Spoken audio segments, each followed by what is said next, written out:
Hi. What? Hi, it is your girl, Dr. Wendy Talley of the Leaders Lounge. Listen, now I know already my voice is a little scratchy because your girl's voice went out yesterday. So we going to pray that this voice stays what it's going to be. So if I sound a little bit like Tony Braxton, okay, anybody like the Braxtons, I cannot sing like them. And if it sounds good to you, definitely give me a thumbs up when you see this, okay? So it is your girl. I am back for another taping of the Leaders Lounge where we are bold. We are straightforward. We are unconventional. We going to say the things that we want to say. We going to sit up there and holler, scream, cuss, whatever it is that we want to do. If we want to cry, that's what we going to do. But the one thing we not going to do is we don't name names and we don't bash, okay? But you might get a little spicy in it. I'm just saying you might figure out some things, okay? But listen, your girl is here with one of the best in the business of entrepreneurship. I have to say this. She doesn't like for me to tell this story all the time, but basically, I'm going to tell the story, okay? This woman here, she had me sit down with her. I was talking to her about my business, and basically, her and her sister sitting there with me. We had some glasses, okay, full glasses, okay? And she basically said, Wendy, you don't have no goddamn business. You a solo person. You ain't making no money if you don't sit up there and have a business where other people are working for you, right?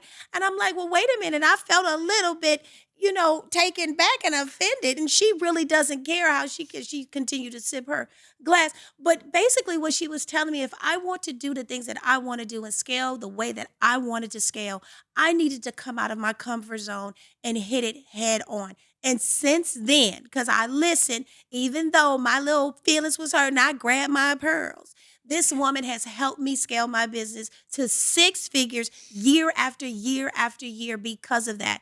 And it wasn't even a coaching session. We were sitting up there at the bar in the lounge having drinks, okay? And I still love her for it. So we're going to have her. But again, this is the Leaders Lounge where we're going to have some amazing conversations.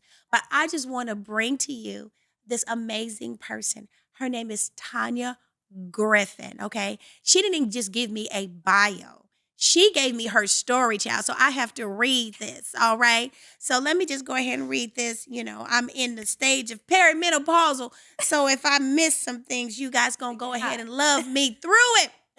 Okay. So the story is, she says, whether through movement or design, my purpose remains the same: to help people return to their center and create beauty from the inside out, right?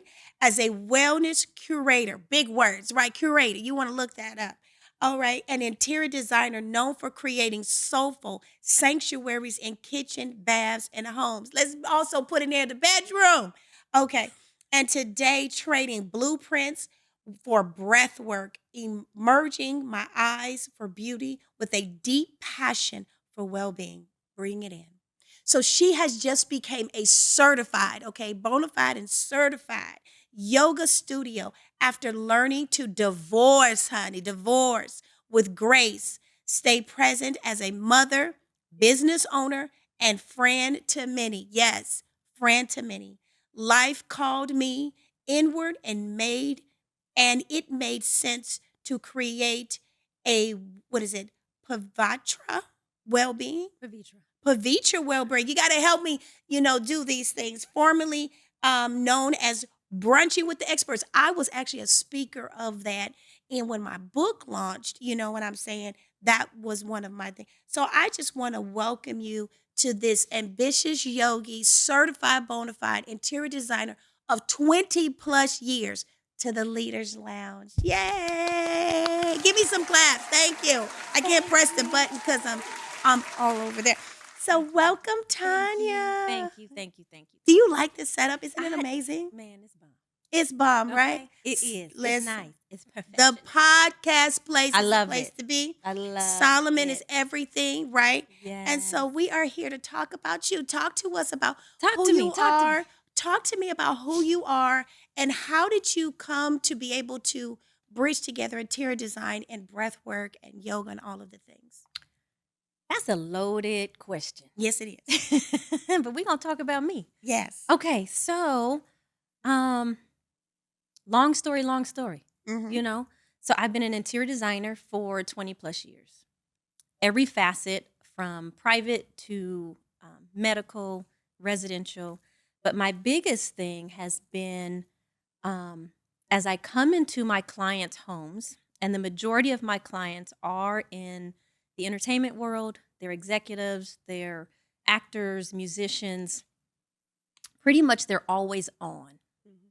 nonstop. And in doing that, I learned that they have a very public persona and then they have their private. I was blessed enough to come into their private space. And in doing so, I found almost every single one, there was a disconnect between who they were publicly all day, but then when they came home, being able to reconnect to themselves, being able to have a space where they could release, where they can relate back, where they can regroup for the next day. And that's where I really started to see that there is a gap missing when you become a CEO, when you become of a certain level or status, you're always on. How do you now come back from that at the end of the day? So there was causing a lot of depression. There was a lot of issues at home. So what I would do is start asking them questions like, okay, let's take it back to the basics. When was the last time you were happy? What made you happy? And then how can we get back to that? So that's how I started seeing the relationship between your business is automatically connected to your health. It's also connected to your home life. And if one of those are off balance, nothing thrives. Absolutely. Absolutely. So I'm glad you say that is because, in these streets, in these California, in these nation streets, you're known as the connector, right? And I've learned that in the last year and a half, working closely with you more on the business side, that people really see you as the connector. I kind of felt that way, but I didn't understand that this was something that was actually seen across like people. People from the shores of California all the way to London. You travel a lot, you do those kinds of things. And so Yeah. today, our topic, our topic today is really about making those serious connections. So our topic today is talking about networking or net worthing, Mm. okay? How to make connections count. And you tend to do an amazing job. So the first thing we want to talk about is how do we make those contracts to capital? How we turn those authentic, valuable relationships and those business relationships into something that's valuable. So talk to me, what do you think is the difference between networking, okay, for relationships versus transactions? Mm. Good question. Yeah. And I think a lot of entrepreneurs struggle with that. Mhm. And that goes back briefly to why I created Brunching with the Experts. Because as an entrepreneur, I would find when I would go to these different networking events, Mhm. if no one taught you how to network, you're lost. Right. You think it's all about passing out your card, asking somebody what they do, and really not digging deep into who that person is. So you tend to go home afterwards, you have a stack full of cards, you don't remember who did what it's actually for, if you even met anybody at all that day. Mhm. So then you leave feeling empty. Right. It's like, what was the point of me going if I didn't connect with anybody? Because nobody taught you that networking is not about transaction. It's Right. not about, okay, give me your card. It's not a race to find out how many you have, because at the end of the day, if you don't connect with those businesses that you got, you've wasted your time as well as somebody's card, you Stay know? right there. This is great because sometimes people don't even know what to say. Mhm. Folks be in the room, they're nervous. Some people are social butterflies. I'm a social butterfly. I'll go into a room, start talking to anybody. I'll use something in the Yeah. room. Give us the person right now that's watching this. They're like, "Oh my God, I don't even know what to say. I'm brand new in this business. I'm brand new being an entrepreneur. But how do I walk into these rooms and what do I say?" Do you have like anything that somebody can say just to start off a conversation with somebody? I think the first thing is to walk in with confidence Mhm. and to realize that you belong in that room. You're supposed to be there. Mhm. Even if you don't know, if you're new to being an entrepreneur and you're trying to get out there, the key is you're supposed to be there. And whoever is supposed to meet you is in that space. Mm-hmm. Or if not, it's a learning opportunity for you to now express who you are. So if you're at one of these events, the first thing is just to be yourself. Mm-hmm. Ask somebody, compliment the outfit. That's the easiest thing to do, whether if it's a man or woman. Say they look nice. Nice shoes. We do that all the time. Okay, hair. Okay, lashes. Whatever it is. Right. But come in so your guard is down and people aren't looking at you like, oh my God, somebody else is going to ask me, what do I do? Because surprisingly enough, as much as you are not sure what to say, more experienced networkers, that's the last thing we want to hear a lot of times is, what do you do? What do you do? What do you do? Versus getting to know them as a person. What brought you here tonight? Yeah. Ask them that. Were you in traffic too?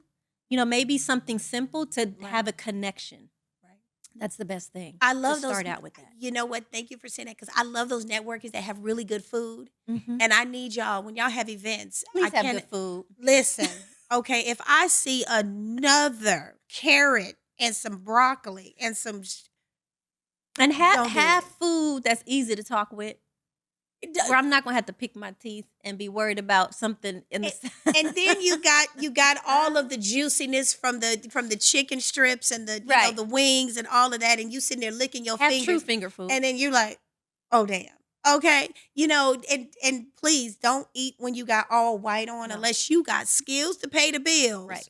Okay. No garlic shrimp as much as you like it. Please. Leave the garlic alone. Okay. Because we don't want you to burn out any nostrils, hairs. Okay. Right. Okay. And so there's like it's this whole style to go with networking, right?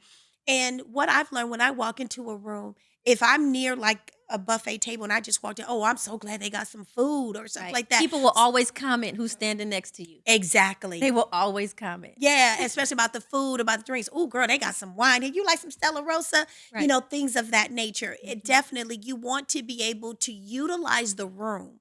The room is the whole space. Right. Utilize it, because they're all there for one thing. And another thing I'm glad you said is that I don't like it when somebody asks me, what do I do? Because right there, you're already telling me you want something from me. We all want something from each other when we walk into the room. Yeah. Why else? I would rather be sitting on the couch watching Hulu and Grey's Anatomy. That's just preferably what I would want to be doing. But we're all here to get something. Yeah. But to me, networking is like dating. Like you said, if the connection is not there, if the chemistry is not there, if you're not feeling right about that person, you might not want to connect. Right. So I think that's really good. So, and another thing you could do too is if you see a group of people already together, either if they're sitting at the table or if they're standing nearby, sometimes it's okay just to say, hey, do you mind if I step in? I heard something that was really catchy that you said, and make a compliment in terms of what you may have heard walking by. And a lot of times, 9 out of 10, they'll welcome you to that table. Yeah. But I will also say, learn how to read the room. Yes. Because if you do walk into a situation where a person is not feeling what you're saying, check the body language. Yes. If they're constantly scanning the room and they're looking other places, they're not feeling you. Yes. They're turning somewhere else. They're looking for an opportunity to get away. Just grasp it. It was really nice speaking to you. You have a wonderful evening. And just move on. Exit. Quickly. Okay, to the left, as Beyonce would say, to the left, to the left. So another question in this space is, I want you to share with us a time where you can remember, or someone talked to you about it, where you can share a time where a weak tie, a weak network connection turned into a strong opportunity. It didn't start off well, but in the end, it ended up working out really well. Do you have an experience like that, or someone had an experience like that? I'm sure there's I don't know. All my connections are pretty good. And see, that's what I'm saying. When you know how to connect, right? When you know how to connect, you don't have to do that. Yeah, it is. There is a recent one. So there is a networking group that I go to quite often. And regulars go there. So I would see this one gentleman there all the time, and we would kind of talk, but like really small talk. He had his group of friends, I had mine, but we would always see each other and talk. And so not really a strong connection at all.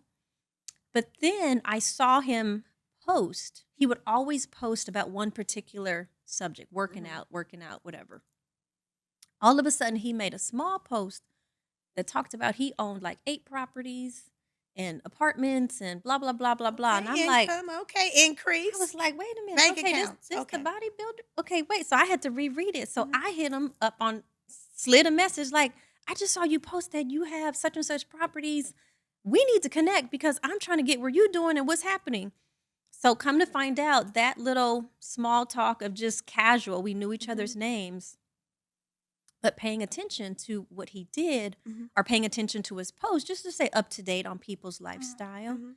that turned into a mentoring where he began mentoring me Mm, in the real estate sector. And he was like, okay. no, I really don't share that often, but yes, this is what I do.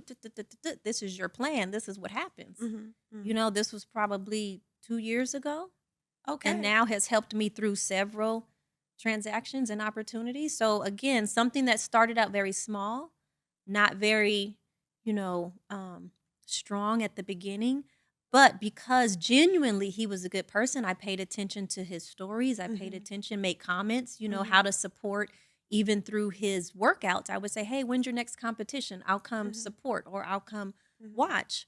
I would have missed that opportunity Mhm. of what he actually does on the side Mhm. that we can connect on a deeper level. Right. I'm so glad you talked about that because what you basically just said to me was that I still gave the opportunity to see if this casual connection can be a little bit more than what we shared at that moment. Mhm. So it sounds like to me you took the time to actually watch his lifestyle. How do you move? What do you pay attention to? What are the things that generally move you?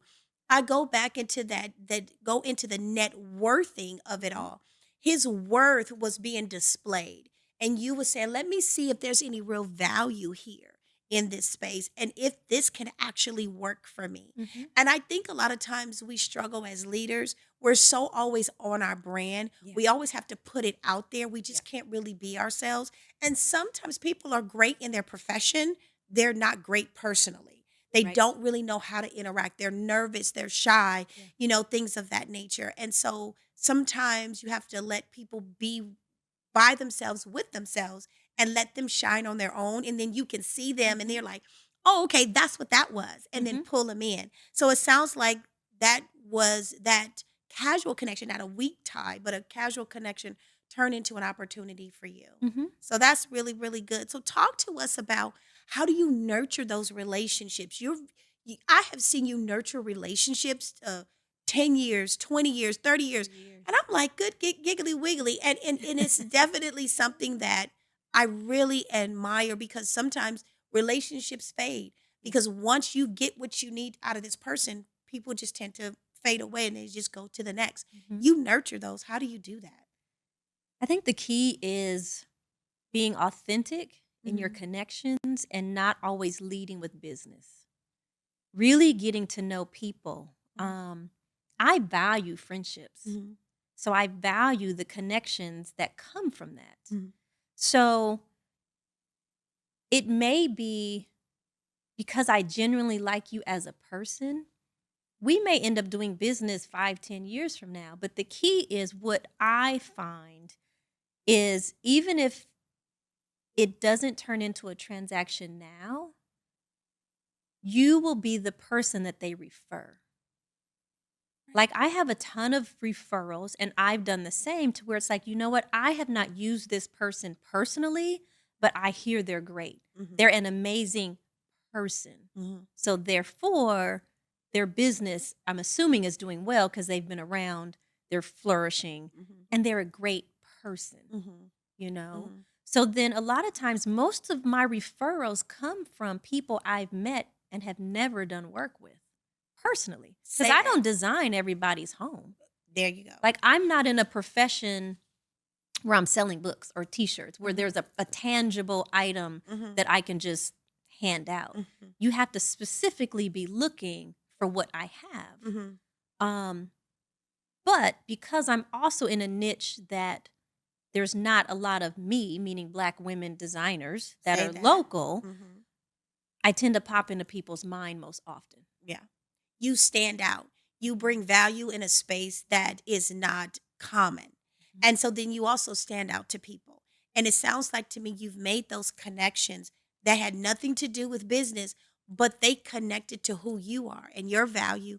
And Yeah. so they said that because I'm going to put my name on this person, then I'm going to go ahead and refer you. Mhm. And that's big. So when somebody put your name on their brand, you want to honor that. Yep. And I'm very big on that. So Mhm. you've referred me to people, I've referred you to people, and I don't have to sit up there and say, "Oh, okay, I'm concerned if Tanya's going to do right by this person," or things of that nature. I can go to bed and say, "Listen, I know you got it. Whether you guys connect or not, it's going to Right. work out Right. okay." So, because my name and your name is everything, and you don't want it out there just doing some crazy stuff. And so Yeah. that leads to it's not my it's not my particular phrase. It was done by Dr. Cassandra Bradford over in Texas, Mhm. but she coined this concept of relational currency. Yes. And I say it all the time. Yeah. And so in this next segment, we're going to talk about the currency of connections because people are value, people are currency, people are money. Listen, Yes. money gets printed all the time. Yeah. There's a big machine and it's a little turning wheel and it gets printed all the time. But what does not get printed the same thing over and over again are people. And Yeah. because we bring in our own mark. Mhm. And so when it comes to currency of connections, it's about how do we really put in those values. So here's the question that people have all the time, but also the mistake. What are some of the biggest mistakes leaders make when trying to network and create those currency connections?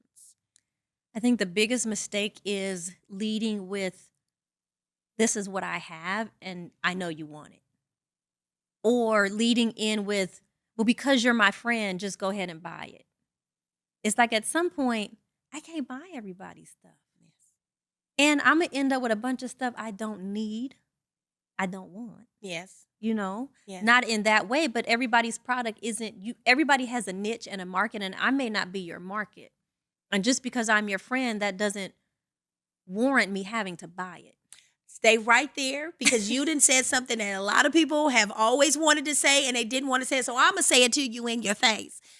I love you like a play because you my Yeah. friend, but child, your product is not for me, but I'm going to But purchase it, I will but I'm going to post give it. it away. Yeah, I will post it. I will promote you.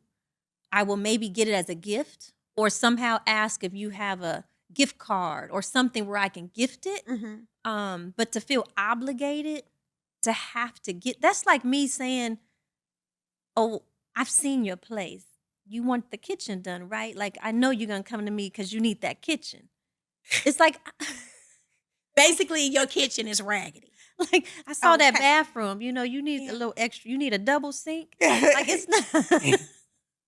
Oh my So God. I'm already in a position to where I know not everybody is going to drop that coin to hire me because they don't need interior design work. Exactly. But because I value people and I value business, Mm-hmm.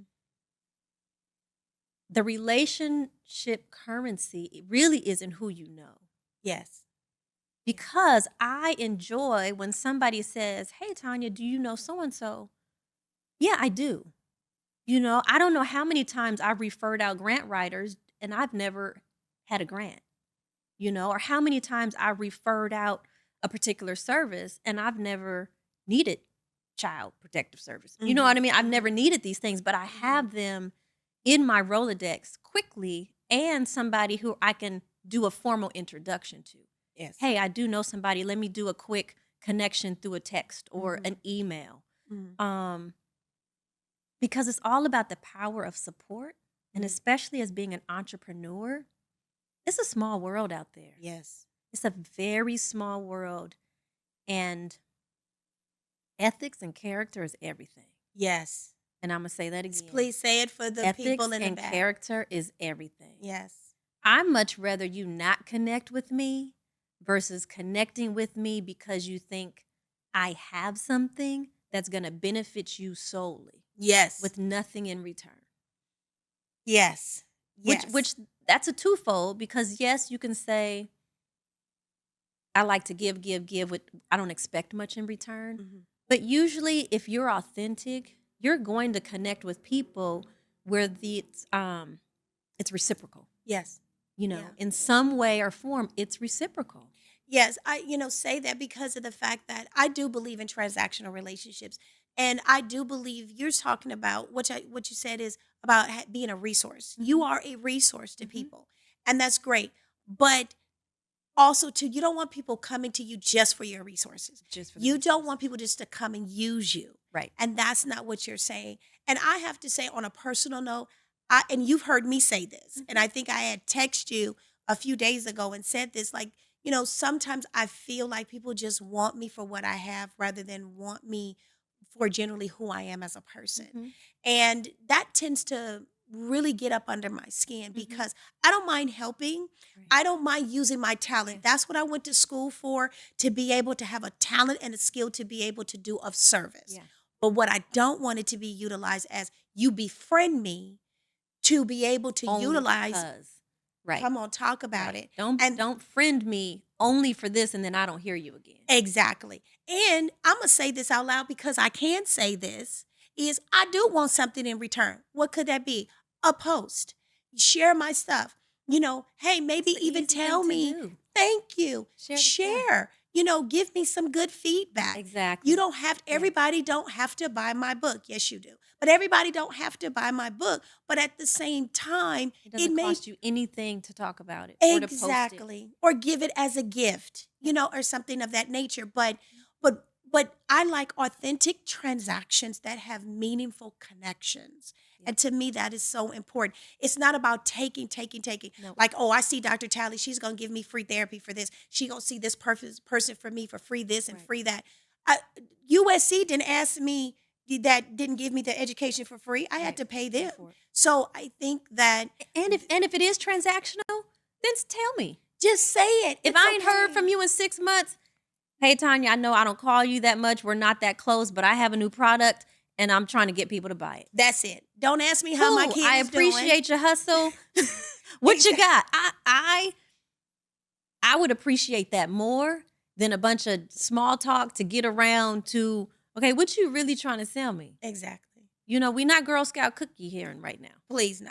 And I think that we need to just have those authentic connections and those relationships. Right. I think if we're just honest with each other, That's it. then we would have that level of respect. I would rather that be it than that's all. Yeah. We don't need any new I friends. ain't heard from you, but I need people to buy this stuff. Okay, Exactly. cool. Say Got it. I that. appreciate it. Exactly. Mhm. And I think that's where we go into how our personal brands influence the quality and the quantity of our connections. So Yeah. how does your brand influence your connections? That's a good question. How does my brand influence Mhm. connections? I think because it's been so natural Mhm. for so long, people know me as a resource.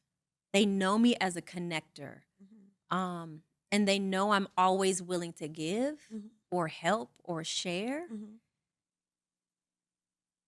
That when I do call somebody, Mhm. which I've had to do that a year ago, I pulled together a call to Mhm. where I call people that intentionally were not my close friends to say, I need you. I know I never asked for help, but I need something right now. This is what I'm doing. And every single one of them came. Yeah. Yeah. You They know what? came. I love that because I was part of that group. I was part of it. I came and whatever. But what I loved is here you got people that you normally don't.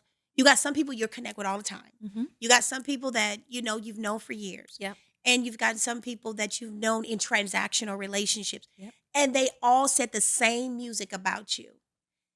Yeah. Leaders, when I say this and I say this boldly with every conviction, if every time somebody says your name and they have like these different interactions with you, you want to make sure they're positive, right? But what is the consistency? The Mhm. one thing that was consistent about you that I heard at that table was that you are a connector. But also what I heard was they value relationships with you. Like they knew you as a friend Mhm. before they knew you in business. Right. And that is so important as leaders. And so I want you to talk about some of the tools that you use to stay intentional with your personal self. Mm. Um, speaking as a natural introvert Yes. or ambivert, whatever y'all want to call it. I like people and I don't like people. Oh But God. I think it's taking time for myself, which I had to learn to do. You know, being a Mhm. mother, being a wife at one point, Mhm. being a business owner, Mhm. being a friend, being a sister, being a confidant. Mhm. Um, 24 hours goes real fast. You know, the time in a day is gone. And then next thing you know, you're feeling overwhelmed. Yeah. You're feeling lost. You're feeling disconnected. I was feeling all of those things. So the same things that my friends would come to me with advice about, I was feeling them. Um, but because I was always in service, I didn't always share back, Mhm. you know, because I'm a listener. Mhm. I listen and I give advice for what Mhm. people asked. Okay. So I think for me, it was scaling back in the amount of events that I went to, having no as a complete sentence, um, and taking the time for myself. And in that, I believe when spirit came to me for me to be a yoga teacher, Mhm. that was the reason why. It was Yeah. for me to 100% dedicate to myself Yeah. that I hadn't done in, figure my son is almost 20. Yeah. So since I've been a mom and a wife, Right. and then a business owner soon after for almost 18 years, Yeah. um, it was like, no, you need to put you first. In order for you to continue to be of service to others, you now need to be whole. Stay there because leaders go through privately so many different pains, Mhm. right? Yeah. And, just being a 9 to 5er myself, Mhm. also being a business owner and having staff, we don't always have safe spaces. Correct. We don't have the ability to let go without somebody judging us on our brand all the time. Yes. You never know what somebody's going to do with that information Absolutely. when it comes through your mouth. Absolutely. I saw something on TikTok, or I don't know if it was TikTok or Instagram, that says, you might want to be careful when you go to vent because vents lead to other rooms. Yes. Okay?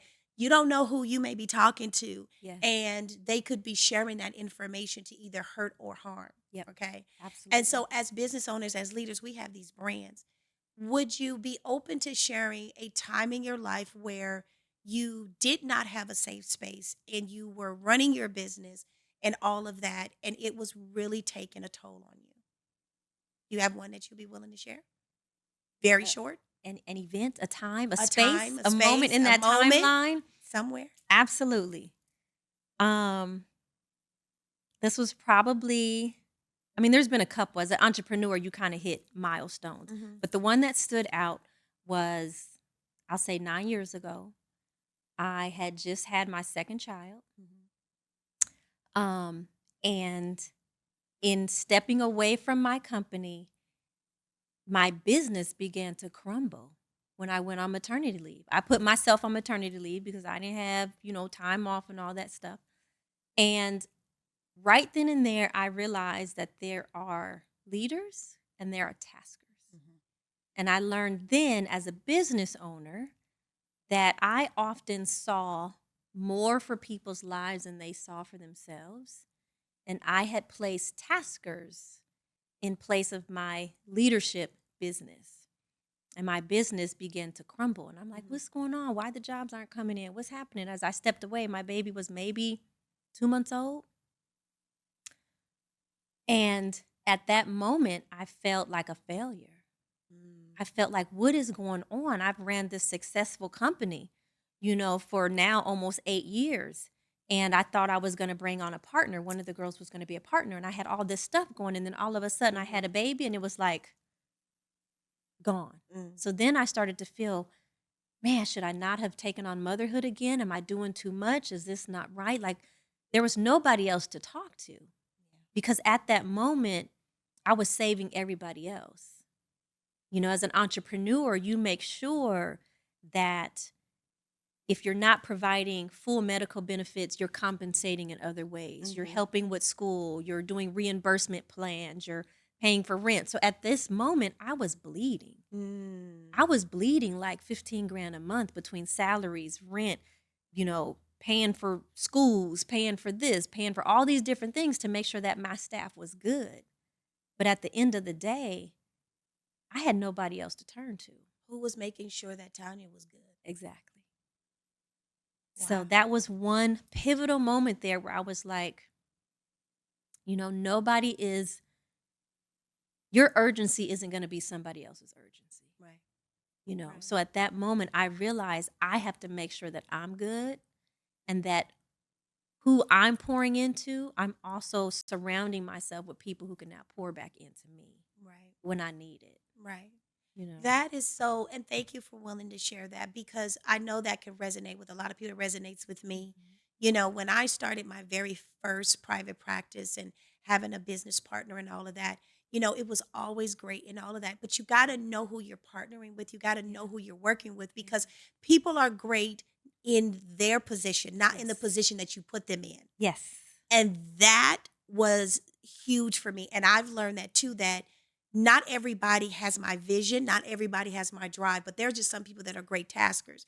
You got to put taskers in the positions that they can be great in. Right. You got to put the visionaries in the position Right. that they can be able to be visionaries. Exactly. You also kind of need some people that can punch some holes in this thing, Exactly. because they can see all the things that could possibly go wrong.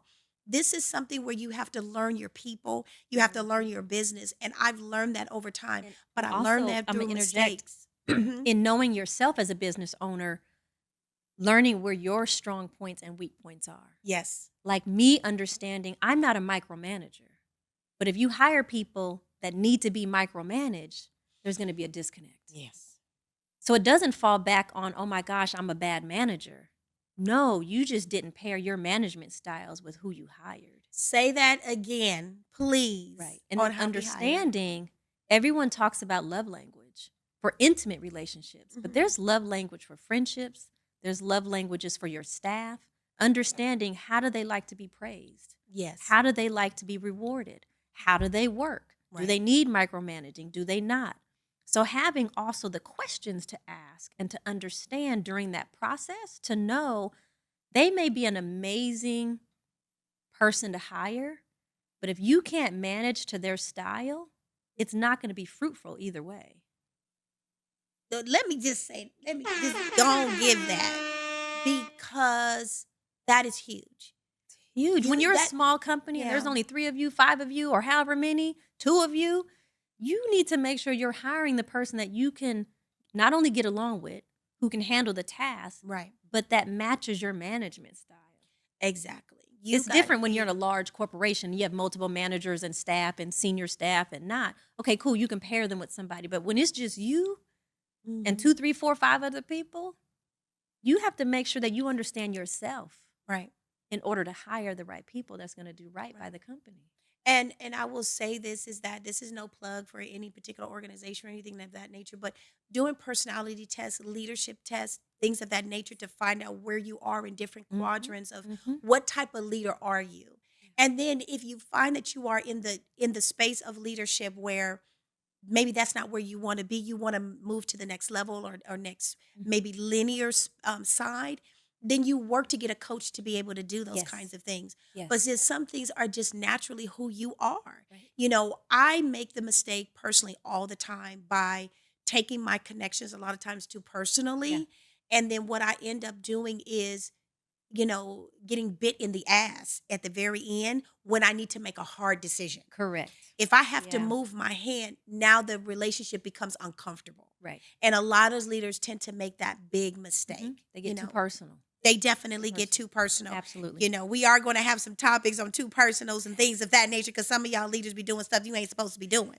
So in looking at this, what to do when we are making those connections, is about playing certain roles. What role does active listening play in forming those relationships for you? I think it's hearing what's not being said. How do you do that? It's a gift. That's her superpower. It's my superpower. It really is, because You can sit down with somebody Mhm. and they have first of all, if they don't answer the question directly, you already know where it's going. Mhm. So having the ability to listen to what you asked Mhm. and identify if they answered it or not. Knowing how to rephrase that same question, pinpointing what they left out, really getting to the root of it. Mhm. Um, and I think for me, because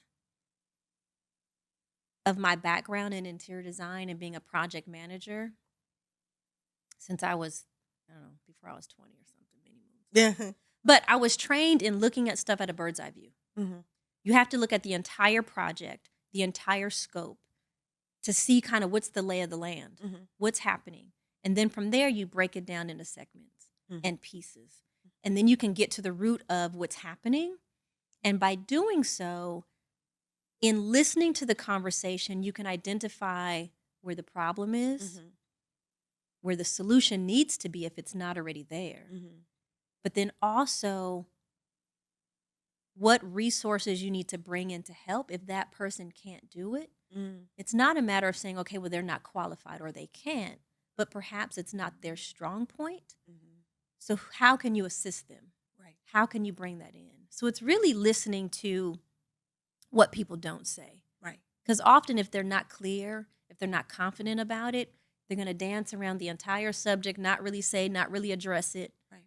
And it's your job as a leader, as a manager, as a CEO of your company is Mhm. to get to the root of it. Mhm. But get to the root in a way that you're fostering that person's ability to continue to grow. Right. Whether if they grow with you or without you, Right. they're valuable in some way. Right. It just may not be the right fit. Right. So it's always making sure that the conversation is left in a way that it's fruitful for you and them. Whether if you're Right. giving them pointers Mhm. or even as a leader, it's okay to take information as well. We don't know everything. Right. So you may have a staff, say you do staff meetings every week. Have a brainstorming session. Because a lot of times these are the people that are watching you Mhm. and can pinpoint maybe where your blind spots are. Right. So if you don't have a listening ear to hear all sides of the story, Right. you could be missing out on great opportunities. Absolutely. Absolutely. I'm glad you're saying that because, there are some leaders or, that could be in spaces that may not even be great and sometimes in brainstorming Mhm, situations. mhm, They are the kind of people that just need to take an order. mhm. They, as far as being able to contribute, their contribution is, I'm going to do the work. Right. That's my contribution, right? And so, talking about what not to do when building connections, this is one question that I would like for you to be able to answer. And sometimes we don't know, especially if we don't know our boundaries. How can oversharing or over promoting yourself turn others people off?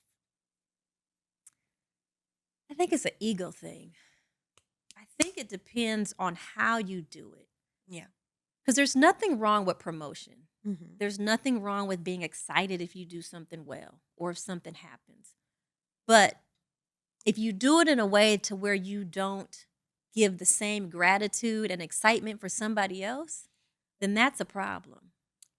Which a lot of times you have people boast about what they did, where they're at, what they're going, but then they don't take the time to listen to what your good fortunes are. Yeah.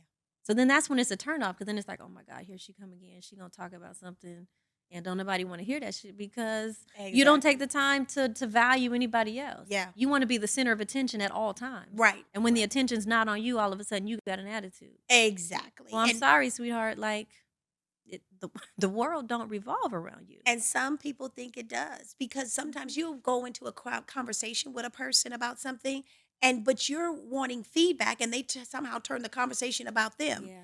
and then now you're sitting there. It's like, I thought I And called about that's for the other me. thing that people don't realize. Even your shoulders. I saw your shoulders did a little Okay, now, wait a something, minute. So making you people don't itch. realize that when you're listening, that's not your time to interject to say, oh, I can relate to that. I did such and such, such and such, unless they ask you. But a lot of times people think that that's their way of relating. And No. it's not. Nope. I was like, ooh, If nope, I can find the hell no, I that's would probably not. push that one. I You don't know if Solomon constantly we got one. saying, oh, well, I did that. Oh, the same thing happened to me. Let me tell you what happened to me so I can relate because this happened to me. So you didn't took the whole attention off of what they needed to say. Exactly. And for them to get it out, it's one thing if they then say, has something like this happened to you? You know it has. You know, you can Exactly. either leave it at that or if they ask for more, then you can share. Right. But when you're constantly interjecting, when you're supposed to be listening, then they're not going to keep coming to you to talk about anything. The over promoting, the oversharing, it gets tiring. And then you become that person that nobody calls. Nobody calls and nobody invites you. You're not invited You because you and do your too brand. much. Right. You do too much. You always ready to set up a table. Leave the table at the house, child. You know, Yeah, sometimes. there's a time and a place to promote business. Right. And I think now what's happening is you start seeing a lot of the seasoned Mm-hmm. networking events Mhm. or the more seasoned people who go to these events. There's no business talked about whatsoever. Please talk Like about none. what you brought me to. None. That one event you brought me to. Yes. Please So, talk about it. yes. So there's two networking events that I'm a part of that I host. Along with there's a group of us that do Mhm, it. mhm. But it's really about getting together just to get together and get to know you as a person. How are you? Bring your spouse. What do you do? What's happening? Let's just shoot the shit and just have a good time. Exactly. There's been people that I have connected with at these events that I don't find out until 6, 7 months later. And I'm like, you do what? No. Now, why haven't I never known this? I need your services or I can refer you to so-and-so. But that wasn't the premise of getting together. Exactly. So a lot of the more seasoned, you could be in a room with some, when I tell you some of the rooms that I've been in, and I'm like, I ain't never known this. Exactly. How dare you keep that you to do yourself? What? You produce what? What? Like, but that's not the point. Exactly. The point is building relationships that last. Exactly. Building relationships and valuing people, returning phone calls in a timely manner, reaching out to people if you see them post, you know, that maybe they're ill or if they had a death in the family. Instead of commenting on their post, if you have their number, call them. Exactly. Send them a personal message. Make it personal. Exactly. Exactly. Take your relationships offline.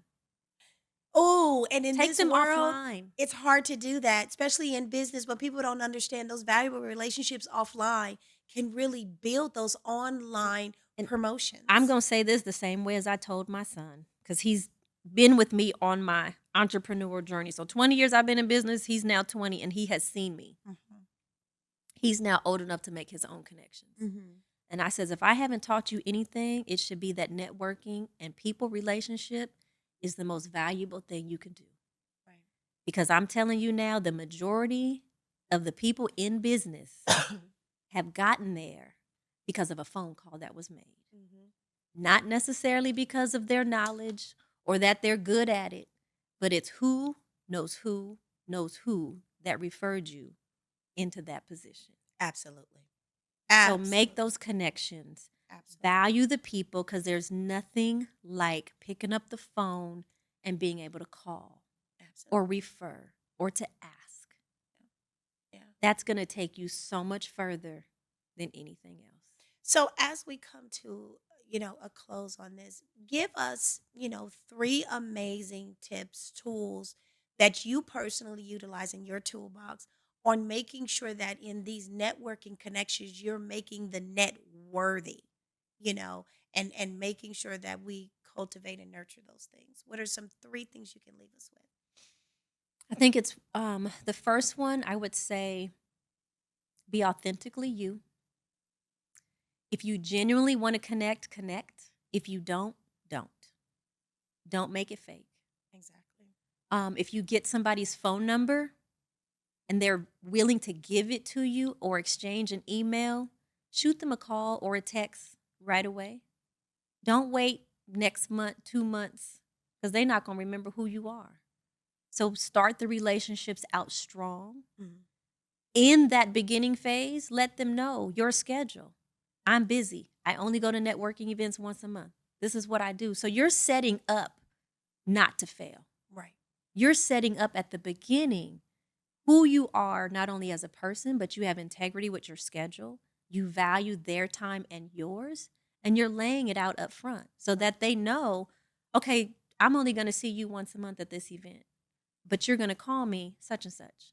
You know Right. what I mean? So set that up. If that's your protocol, if that's who you are, lead with that. Right.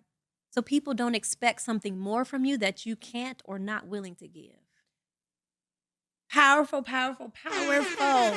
Yes, absolutely. I think we need to live in our authentic space of just knowing where we're great. No, Don't be don't be in spaces where you're going to do something that you're not going to be successful in. Like you said, don't set yourself up for failure. Yep. Those tools are so important because a lot of times when I work with leaders, when I work with managers, they're always trying to put themselves. They're like a round hole, and they're trying to put in a square peg in there, and it hurts. And then they get down on themselves when they don't achieve those Mhm. things. And then you wonder why. I sit there and I go through it with them and said, well, how did you arrive there? What were the thoughts that you were having? And they didn't have the tools that you were talking about because they didn't have those safe spaces. So I will say this as we come to, Networking is communication. yes, And a lot of people don't have great communication skills. right. So it's all intertwined in Yeah. terms of how you communicate in a way that's powerful, Right. but also nurturing. Mm-hmm. You know, when people, like the quote that we've heard for Mhm. years, people don't care what you know until they know you care. Exactly.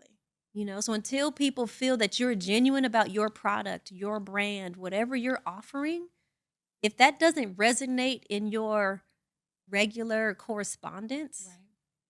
you're just another transaction. And then Wow. transactions are here today, gone tomorrow, Yeah. you know? Yeah. That Yeah. doesn't foster anything of depth. Yeah. That's not going to have longevity of 10, 20 years. Yeah. You know? Oh, and another thing we've always heard, how did you leave the room after how you enter the room and how you leave the room is so important, right? Mhm. When you left the room, how did you leave the room and what are you hoping for them to remember about you after you leave that room, She right? a bad bitch. You're right. I'm a bad bitch, baby, guys. All day. All of that with the ponytail.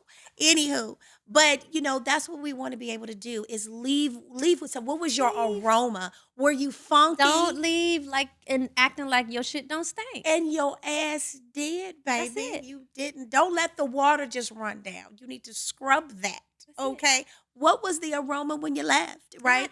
I And think that's too all is, that. and I do this a lot, and I don't know if how it became a habit, but I'll go to events, connect with people, do your little thing, walk around the room, work the room, and then I'll leave. I don't need to say goodbye to anybody. Exactly. Everybody There's no parting words. There's no, okay, bye. Okay, I'm leaving. Go. just leave. You left on a good note. You introduced yourself. You had good connections. Let them be like, oh, where did she go? I didn't even see her leave. Exactly. Peace. Martin Lawrence. You don't peace. need to announce your exit. Exactly. You're not the keynote speaker. Exactly. I am You not. you entered gracefully. You made some powerful connections. Let them look for you. No one's Hey, checking. I didn't for see you leave last time. You just disappeared. Basically, what she said, ain't nobody checking for you, Chemo Sabi. No one is. Okay. Oh Have my them God. look for you. Have them, Yes. have the conversation maybe not be finished. Yeah. Oh, we'll have to connect on that next time. Next time I see her, are you coming next? Yeah. Leave something to be desired Exactly. for people. Exactly.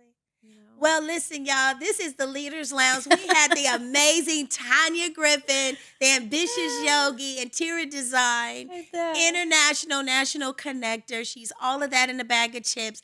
I hope you all. What kind of chips? Doritos, Barbecue. nachos, barbecue chips, or whatever it is that she Right. wants, right?